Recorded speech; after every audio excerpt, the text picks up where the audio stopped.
নমস্কার, আমার চ্যানেলে সবাইকে স্বাগত। কালীপুজোর কিছুদিন পরই আমার ছিল জন্মদিন।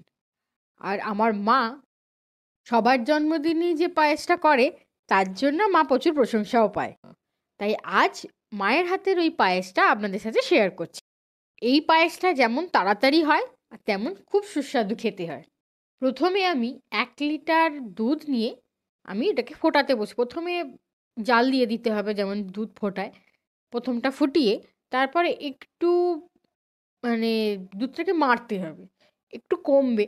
মাড়লে একটু মরতে শুরু করলে তাতে আমি দিয়ে দিয়েছিলাম ২-৩টে এলাচ ফাটিয়ে। এবার অন্য কড়াইয়ে একটা ১ আপনারা আপনাদের মতো ঘিয়ের পরিমাণ দিতে পারেন। এখানে আমি দেইনি, আমার মাই দিয়েছিল। পুরো রান্নাটা আমার মাই করেছে। সেটা হচ্ছে ছোট চামচের ১/২ চামচের মতো এখানে হচ্ছে ঘি দেওয়া হয়েছে। আর তাতে একটা তেজপাতা আর ২টো এলাচ ফাটিয়ে দেওয়া হয়েছিল। এখানে যে কাপটা দেখতে পাচ্ছেন, যেমন ১ কাপ যেমন চা খাই, ওই কাপের মেজারিং কাপের ১/২ কাপের একটু বেশি চাল আমি ওখানে নিয়েছি। আর ওইটা নিয়ে একদম ডাইরেক্ট হচ্ছে আমি কড়াতে দিয়ে দিই। সরি, আমার মা দিয়ে দেয়। দিয়ে ওটাকে নাড়তে থাকে। একটু যখন জিনিসটা নাড়া হয়ে যাবে, কালারটা একটু চেঞ্জ হবে, তখন ওটা দিয়ে দিতে হবে প্রেশার কুকারে। প্রেশার কুকারে বেশি জলও নয়, খুব কম জলও নয়। জলটা থাকবে হচ্ছে চাল থেকে একটু উঁচুতে।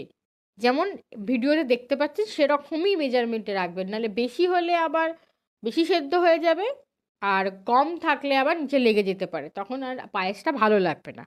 আর এতে ১ চিমটির মতো নুন দেবেন, যাতে স্বাদটা ব্যালেন্স থাকে। ঠিক একটা সিটি হবে, সঙ্গে সঙ্গে বন্ধ করে দিতে হবে ফ্লেমটা। মানে গ্যাসটা বন্ধ করে দিতে হবে। নিজে নিজে যখন সিটিটা খুলবে, তারপরে দেখবেন যে এখানের যে দুধটা তখন অলরেডি অনেকটা মরে যাবে। এখানে আমি বেশি করেই কাজু বাদাম আর কিশমিশটা নিয়েছি।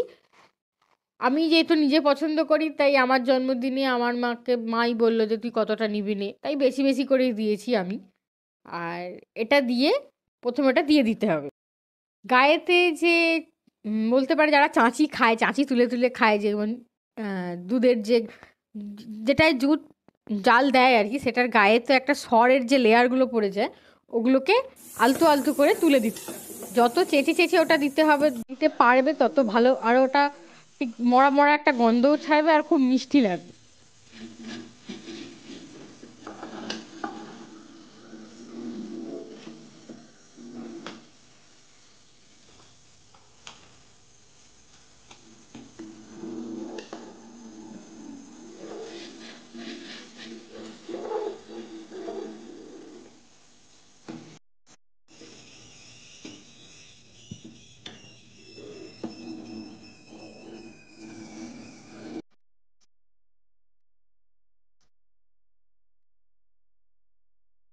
তারপর দিয়ে দিতে হবে চালটা পুরোটা।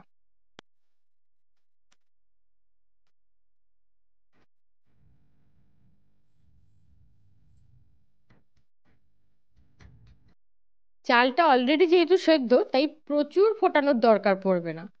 ওটা দিয়ে ভালো করে নাড়তে থাকবেন।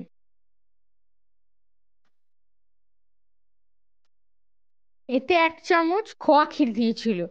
এটা অপশনাল, আপনারা চাইলে দিতেও পারেন, নাও দিতে পারেন।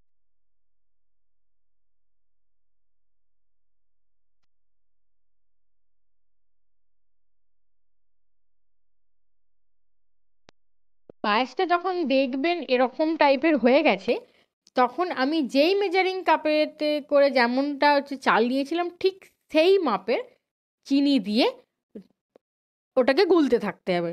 ওটা নাড়তে নাড়তে জিনিসটা পায়েসটা রেডি হয়ে যাবে। তারপর নামিয়ে ওটা খেয়ে দেখবেন, খুব খুব ভালো হয়। আমি আমার বাড়িতে এটা ট্রাই করি, কারণ আমি আমার বাবা আর মায়ের জন্মদিন যখন করি, আমি এই প্রসেসেই রান্নাটা করি।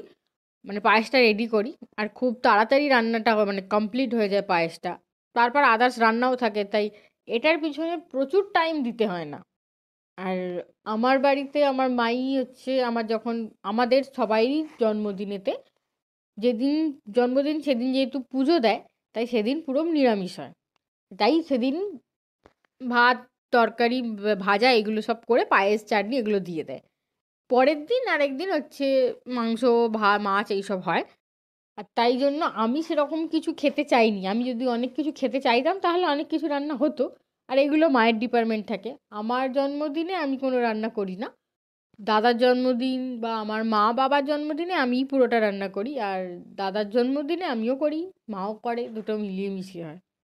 আমার রেসিপিগুলো যদি আপনাদের ভালো লেগে থাকে তাহলে অবশ্যই আমাকে জানাবেন, আর লাইক, শেয়ার অ্যান্ড সাবস্ক্রাইব করে দেবেন। ভালো থাকবেন, সুস্থ থাকবেন।